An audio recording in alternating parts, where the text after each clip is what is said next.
কেমন আছো? নিশ্চয়ই ভালো আছো। আলহামদুলিল্লাহ আমিও ভালো আছি। আজকের বিষয়টি কি? অবশ্যই তোমরা বুঝতে পেরে গেছো। যেহেতু ২৬শে মার্চ আমাদের স্বাধীনতা দিবস, আর স্বাধীনতা দিবসকে কেন্দ্র করে আজকে তোমাদেরকে আমি তৈরি করে দেখালাম কাগজ দিয়ে কীভাবে বাংলাদেশের ম্যাপ তৈরি করা যায়।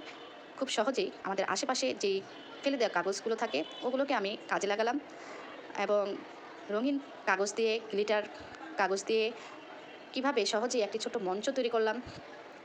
দেখতে থাকো ধাপে ধাপে। আমি পুরো প্রস্তুত প্রণালীটি দেখিয়ে দিলাম তোমাদেরকে।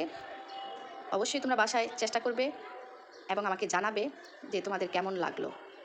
তো কাগজের তৈরি বাংলাদেশের ম্যাপ, তার সাথে আমি শহীদদের প্রতি শ্রদ্ধা জ্ঞাপনের জন্য শ্রদ্ধাঞ্জলির একটি ফুলের ডালাও দিলাম। তো পুরোপুরি এটা বাসায় অবশ্যই চেষ্টা করবে তোমরা। যদি কারো কিছু বুঝতে অসুবিধা হয় আমাকে কমেন্ট বক্সে জানাবা। আর আমি চাই তোমরাও এটি বাসায় চেষ্টা করো এবং কমেন্টে ছবি পাঠাও, দেখি কতটা শিখলে তোমরা। তোমরা যদি আরও কিছু শিখতে চাও বা জানার আগ্রহ থাকে তোমাদের, অবশ্যই কমেন্টে আমাকে জানাবা। আমি সেটি তৈরি করে দেখানোর চেষ্টা করব অবশ্যই নেক্সট ভিডিওতে।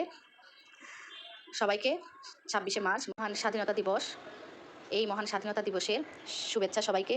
আর শহীদদের প্রতি গভীর শ্রদ্ধা জ্ঞাপন করছি। বাংলাদেশ আমার প্রিয় মাতৃভূমি। আমরা সবাই বাংলাদেশকে ভালোবাসি।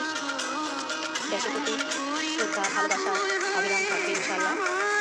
দেশের প্রতি ভালোবাসা থেকে আজকে এই ছোট্ট কাগজের তৈরি বাংলাদেশের ম্যাপ এবং স্বাধীনতা দিবসকে কেন্দ্র করে এই ছোট্ট ক্রাফট ক্লাসটি করা আমার।